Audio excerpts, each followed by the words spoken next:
You know, Sarah Palin's been offering her thoughts on the media, feminism, and President Obama. They're out now in a new book, America by Heart, which hit bookstores yesterday. So here's the question. Is she also outlining a run for president in 2012? Joining me to discuss is Times' J. Newton Small, who's done a lot of coverage of Palin. And I see that you're pretty much through the book. Almost. Is there any doubt that she's running for president?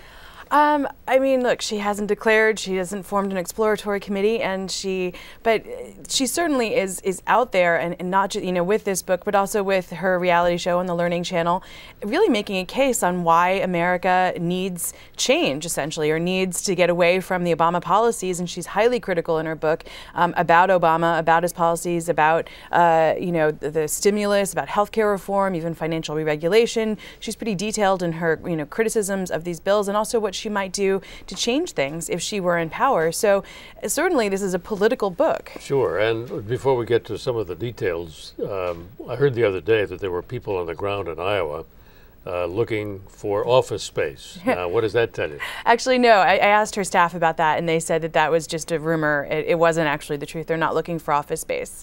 They said, they swear. They said it was related to the book tour, and that it was a group called Physicians for Palin, and that they had mentioned something about the book tour looking for a space for her to perhaps have some downtime, but not like rent offices and hire staff kind of thing for a presidential run. But I mean, look, she's got the luxury.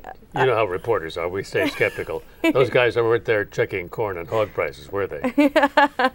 Her book tour's got 2 stops in Iowa, which is, again, very political.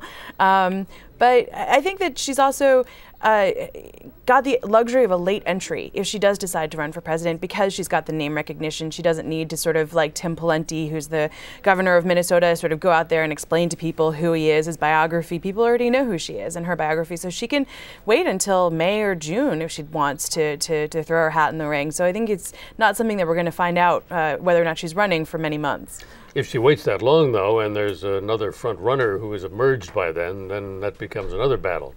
Well, yes and no. I mean, she also has the luxury of being kind of a base whisperer. The base just loves her no matter what she does. And I think none of the other candidates out there have the same kind of sharp contrast that she's drawn with President Obama, and have the same kind of popularity, particularly with the Tea Parties. Okay, let's talk about some of the things she says in the book. There seems to be a lot more content in this book than some people anticipated in terms of her actual positions. Mm-hmm. No, I mean, I've been surprised reading it. I mean, because there were those excerpts that were leaked to Gawker, and those were all sort of the salacious things, like criticizing American Idol and Hillary Clinton, and talking about Bristol's former fiance Levi Johnston and how disappointed she is in him. But actually, I mean, a lot of it is very much going through policy by policy. Why she's a big believer in constitutional conservatism.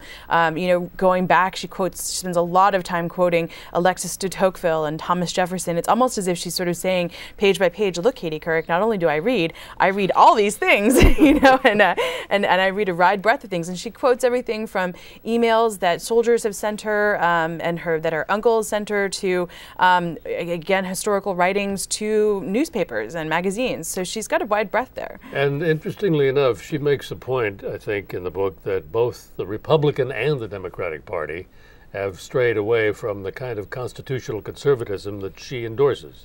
Absolutely. I mean, she talks a lot about the 10th Amendment and saying how, this is all about empowering the states, and everything that's laid out in the Constitution, it's very strict. What the Constitution says is the purview of the federal government, and the federal government has vastly overstepped that in recent years, and how, the power really should go back to the states, and that's not the fault of just the Democrats, but also the Republicans. And she is very critical of the Republican establishment for doing too much to overstep their bounds in this area. But of course, the money comes from Washington to do all of those things that they did, and that would be a problem, wouldn't it? Exactly. And I mean, she talks about drawing the line, and she talks about how when she was governor, she refused to take some of the stimulus funds that she felt was growing the federal government. Now, she doesn't mention that this was 2% of the stimulus funds that were actually given to Alaska. It was, in fact, a tiny, tiny amount of money, but it was an ideological line that she drew, in which she then now can point to and say, there is time when to say when. That became an issue, of course, in the campaign about whether she really stopped the funds to the so-called bridge to nowhere, or whether that was somewhere else in the process, and she was just taking credit for it. And the fact that what she did turn down was really a tiny amount. Yeah, I mean, again, Alaska is the most heavily subsidized state in the union. So, I mean, every Alaskan gets about $9,000 a year back from the federal government, more than any other population. So it's a little, I think it's hard sometimes to make the case that she is pure, small government, but it is, she does try very hard to make that case here. That could be a source calling you right now. Yeah, sorry. But that might be her. Hey, no problem. What are the odds that she runs? I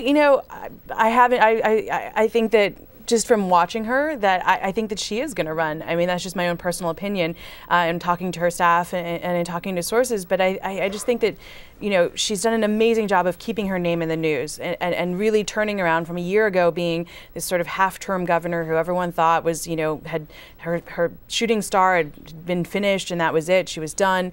And now, she's sort of queen bee of the Tea Partiers. She's got all these endorsements under her belt. She's the, if she wanted to, she's the front runner of the nomination. If she's not, then she's the kingmaker. So, either way, she's definitely a force to be reckoned with and not somebody to underestimate. That's great. Jay Newton-Small, thanks so much for being with us. Thank you. We'll be talking more about Sarah Palin for sure.